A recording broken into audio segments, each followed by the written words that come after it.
අවසරයි සම්මාන. සාදු දැනු සියලු දෙනා සාදු සාදු සාදු. පුඤ්ඤානි පරලෝකස්මින් පතිට්ඨාමුදි පාණින.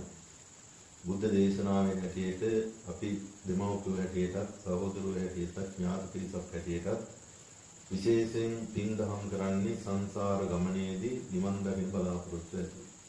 ඒ නිසා අපි කවුරුත් කල්පනා කරන්න ඕනේ ජීවිතය කියලා කරන ඉතාම කෙටි ඒ වගේම අස්ථිර කාලයක් ගත කරන කාලයක් අපි මේ ජීවත් වෙන්නේ.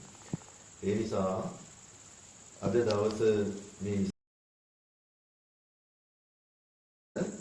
එතුමාගේ මව්තුමිය මිය පරලෝ ගිහිල්ලා වර්ෂ දෙකක් සම්පූර්ණ වෙනවා. මව්තුමිය චන්ද්‍රා යසවතී මව්තුමිය එතුමියට පින් අනුමෝදන් කරන්න ඕනේ කියලා විරලා එතුමා කල්පනා කරලා මේ පින්කමට සහසම්බන්ධ වුණේ. එතකොට ඔබ කල්පනා කරන්න ආලෝක පූජාවක් කියලා කියන්නේ ප්‍රඥාව ලැබීම. එහෙම නැත්නම් අපිට ප්‍රඥාව පහළ වෙන ආලෝක පූජාව. අපි ඝනසාරප්ප දිත්තේන කියලා පූජාව කියනකොට පහන් පූජාවක් කියනවනේ. මේ විදිහට නම් ඝනසාරප්ප දිත්තේන කියනවට වඩා අපි ගන්ධ තේලප්ප දිත්තේන කියලා කියන්නේ මොකද අපි මේ තෙල් පහන් වලින් බුදුහාමුදුරන්ට මේ ආලෝකය ලබා දෙන්නේ. ඝනසාරප්ප දිත්තේන කියලා කියන්නේ කපුරු පූජා කරනකොට කපුරුපත්තු කරලා පූජා කරන එක තමයි ඝනසාරප්ප දිත්තේන කියන්නේ. ඊට අමතරව තමයි අපි කියනවා සද්ධාය සම්පදිත්තේන කියලා. ඒත් මේ පහන් පූජාව තමයි. අපි මේ පූජාවන් කරන්නේ අපේ ප්‍රඥාව පහළ කර ගැනීම සඳහා. අපි දසපාරමිතා නම් පුරණ හිතුවේ නැති වුණත් අපි දසපාරමිතා ධර්මයක් මේ කරන්නේ. නේද? එතකොට දාන, සීල, පරිත්‍යාග මේ ඔක්කොම අපේ දානං සීලං පරිත්‍යාගං එහෙමනේ අපි කියන්නේ. එතකොට මේ සියල්ලක්ම දානං සීලං නෙක්ඛම්මං පඤ්ඤා විදීන පංචමං කන්ති සත්‍ය මදිඨානං මෙත්තු පික්ඛායිනී දස කියලා කියනවනේ. ඉතින් මේ සියල්ලක්ම මේවා දසපාරමිතා ගණයට වැටෙන්නේ. අපි නොදැනුවත්ව කොයිතරම් පින්කම් කරනවද කියලා බලන්න. මේ තමයි අපේ සිතුවිලි. මේ තමයි අපේ පින්කම්. වේදම් කරලා පින්කම් කරනවා වගේ වේදම් නොකරත් පින්කම් කරන්න පුළුවන්. සාදු කියලා අපිට පින් අනුමෝදන් වෙන්න පුළුවන්. ඉතින් ඒ තරම්ම ප්‍රඥාව පහළ කරගන්න පුළුවන් පින්කමක් මේ කරේ. බුදුහාමුදුරු බුද්ධ කියලා කියන්නේ බුදුහාමුදුරුගේ බුද්ධියෙන් ඉහළටම ගිය නිසානේ. බුද්ධ කියලා කියන්නේ ඒකයි. බුද්ධ කියලා කියන්නේ බුදුහාමුදුරු බුද්ධියෙන් ඉහළට යනවා. නිකම් බුද්ධිය නෙවෙයි.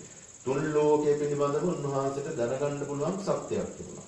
ඒ සත්‍ය කොයිතරම්ද කියනවනම් අතඹුලක් කියලා කියන අපේ මේ අල්ල උඩ තියෙන නෙල්ලි ගෙඩියක් විනිවිද දකින්න පුළුවන් නම් අන්න ඒ තරම් ඊටත් එහාගේ බුද්ධියක් බුදුහාමුදුරුගේ බුද්ධිය පිළිබඳව වර්ණනා කරන්න අපිට පුළුවන් කමක් නැහැ.